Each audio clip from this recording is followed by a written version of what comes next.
In the city of Iloilo, there is an 18-year-old pregnant woman named JF. She is gravida 1, para 0, and at 38 weeks gestation. She and her mother went to the clinic because of some complaints during her pregnancy. When she arrived, she immediately reported to her physician. Good morning, Doc Marin. Yes, Miss JF and Mrs. Manabat. What can I do for you today? Well, Doc, I felt fine until 2 days ago when I noticed swelling in my hands, feet, and face. I have headaches, which started yesterday and have not been relieved by acetaminophen or coffee. I also feel irritable and don't want the overhead lights on. What do you think is the cause of this, doc? I didn't experience this when I was pregnant with her before. What should we do? First, we must assess her vital signs, perform a physical assessment, and perform some laboratory tests in order to formulate a diagnosis for a condition. After the results are released, we can decide what actions we'll take. Okay, doc, thank you so much. Nurse, you can now proceed to the assessment and collection of samples. Please, thank you. Yes, Doc Marin. Miss JF, I am Zarlene Joyce Cordero, student nurse from Central Philippine University, and I will be performing a physical assessment, and I'm going to assess your vital signs as well as collecting your urine and blood samples. Will that be okay with you, ma'am? Yes, nurse. Nurse Cordero proceeded to perform the assessment and document all of the findings. Good day, Doc Marin. Here are the results and findings for the assessment and lab test of Miss JF. Her BP is 152/84, heart rate 88 beats per minute, oral temperature 98.8 Fahrenheit or 37.1 degrees Celsius, weight 131.4 kilograms or 289 pounds, height 5'4", and edema noted in hands, feet, and face, and deep tendon reflexes 2+, no clonus, and urine dipstick reveals proteinura 3+. Based on the assessment data I have obtained, I have formulated this nursing diagnosis. Deficient fluid volume related to plasma protein loss, decreasing plasma colored osmotic pressure, allowing fluid shifts out of vascular compartment secondary to preeclampsia as evidenced by high blood pressure, edema, formation, obesity, headaches, visual disturbances, 2+ deep tendon reflexes, and 3+ proteinura urine dipstick.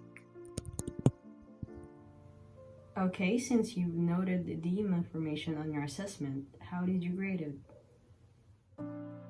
When I assessed the edema in her ankles, it was about 4 millimeters. I graded it as +2 pitting edema, 3 to 4 millimeter depression, or a slight indentation. What about your subjective data? Did you ask other questions besides what the patient has reported?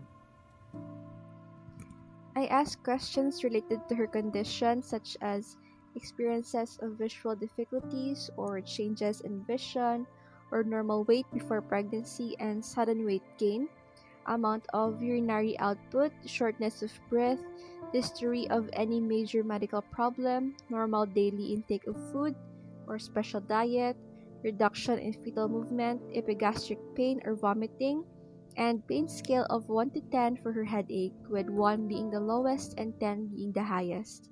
I also obtained information from her obstetric records such as blood pressure, urinalysis, platelet count, hemoglobin and hematocrit, liver enzymes, and uric acid bilirubin. Since you have gathered enough data, I will now discuss the laboratory values that you need to consider. Hematocrit and hemoglobin normal 11 to 16 grams per deciliter and 34 to 47%. Preeclampsia increase. Platelets normal 150,000 to 400,000 cubic milliliter. Preeclampsia unchanged or less than 100,000 cubic milliliter. PTT normal 10 to 14 seconds and 32 to 45 seconds.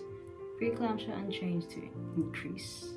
Fibrinogen normal 160 to 450 milligrams per deciliter. Preeclampsia increase. BUN normal 6 to 23 milligrams per deciliter. Preeclampsia increase. Creatinine normal 0.6 to 1.0 milligrams per deciliter. Preeclampsia or greater than 1.2 milligrams per deciliter. AST normal 6 to 18 units per liter. Preeclampsia unchanged to minimal increase. ALT normal 3 to 21 units per liter. Preeclampsia unchanged to minimal increase. CR clearance normal 80 to 130 milliliter per minute. Preeclampsia 130 to 180 milliliter per minute. Uric acid normal 2 to 6.6 milligrams per deciliter. Preeclampsia greater than 5.9 milligrams per deciliter. Bilirubin normal 0.2 to 1.4 milligrams per deciliter. Preeclampsia unchanged to increase.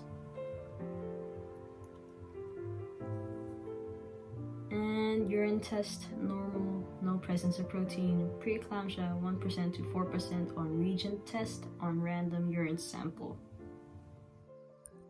Noted, Doc. After Nurse Cordero discussed the results with Dr. Marin, they relayed it to JF and her mother. So Ms. JF and Mrs. Manabat, there are some fetal and maternal complications with JF's diagnosis. Examples for are fetal would be fetal hypoxia, premature birth, intrauterine growth restriction from hypoperfusion and or oligihydramnios. For maternal, seizures, cerebral edema, renal insufficiency. So what are the risk factors for that to happen to my daughter, Doc? Well, the risk factors for obesity, nulliparity, or have not experienced any birth deliveries and age of less than 20 years. In that case, Doc, what should we do to avoid the complications? For that, Nurse Cordero will discuss with you the measures that you need to take. Ms. JF, first I encourage you to follow a protein-rich diet, including lean meat, fish, poultry, eggs, and dairy products. You also need to have bed rest and avoid environmental stressors. Then I will be assessing you for seizure activity and prepare magnesium sulfate to prevent any seizures and calcium gluconate, which is an antidote for magnesium sulfate toxicity. I will also closely monitor and document your vital signs like your blood pressure, pulse rate, proteinuria, and deep tendon reflex. And I will also monitor fetal growth by measuring the fundus and check fetal heart rate. I will also monitor edema and document your intake and output. And I will report any imbalance immediately. And also I will be placing you in a left lateral recumbent position and administer medication as prescribed by Dr. Marin to prevent preeclampsia. I understand, nurse. A few moments later, Dr. Marin orders a magnesium sulfate infusion. Nurse Cordero monitors JF and observes for signs of magnesium sulfate toxicity such as absent DTRs, oliguria, and severe hypotension. After 4 hours, the serum magnesium level is drawn and the results show 7.8 milliequivalent per liter. Nurse Cordero reported this to Dr. Marin, and Dr. Marin immediately gave orders. Stop the infusion. Assess for signs of toxicity and prepare to administer antidote. Calcium gluconate 10 mg. The magnesium sulfate infusion rate is reduced, and oxytocin infusion has been ordered by Dr. Marin via infusion in increments to achieve an adequate contraction pattern. Nurse Cordero noticed in the fetal monitor strip that JF is experiencing 7 uterine contractions in a 10-minute period over a 30-minute window with a few FHR decelerations noted. What is happening to my daughter, Nurse Cordero? The oxytocin that was administered is used to both induce labor and accelerate labor. The most common adverse reaction to oxytocin is fetal heart rate detection due to uterine tachycystole and consequent uteroplacental hypoperfusion or reduced amount of blood flow in the placenta. So, what are the immediate actions that we need to take? We are going to reposition or maintain patient in sideline position and administer IV fluid bolus with 500 ml of LR solution and continue monitoring FHR. We're going to decrease oxytocin by one half if uterine activity has not returned to normal after 10 minutes, and if uterine activity has not returned to normal after another 10 minutes, discontinue oxytocin until fewer than 5 contractions occur in 10 minutes, and I will notify the physician. JF progresses in labor and at 4 cm dilation, her membrane spontaneously ruptured. The small amount of amniotic fluid is green in color. What does the green amniotic fluid mean? And what are the risk factors for that? Is it dangerous for me and my baby, nurse? The amniotic fluid indicates that the fetus had a meconium bowel movement. This can cause an infection in the lungs or lung inflammation. 5 hours later, JF delivers a 6-pound, 8-ounce boy with AFGAR scores of 6 and 7. Immediately after birth, Dr. Marin instructed to perform immediate newborn care by assessing the baby's respiratory efforts, heart rate, and muscle tone. Suction only the baby's mouth and nose using either a bulb syringe or a 12 or 14 French suction catheter if the baby has strong respiratory efforts, good muscle tone, and heart rate greater than 100 beats per minute. Suction below the vocal cords using an endotracheal tube to remove any meconium present before many spontaneous respirations have occurred or assisted ventilation has been initiated if the baby has depressed respirations, decreased muscle tone, and heart rate lesser than 100 beats per minute. Thank you so much for taking care of my daughter and also her baby, Doc Maran and Nurse Cordero. Thank you so much, Doc Marin and Nurse Cordero, for helping me deliver my baby boy. No worries, Miss JF and Mrs. Manabat.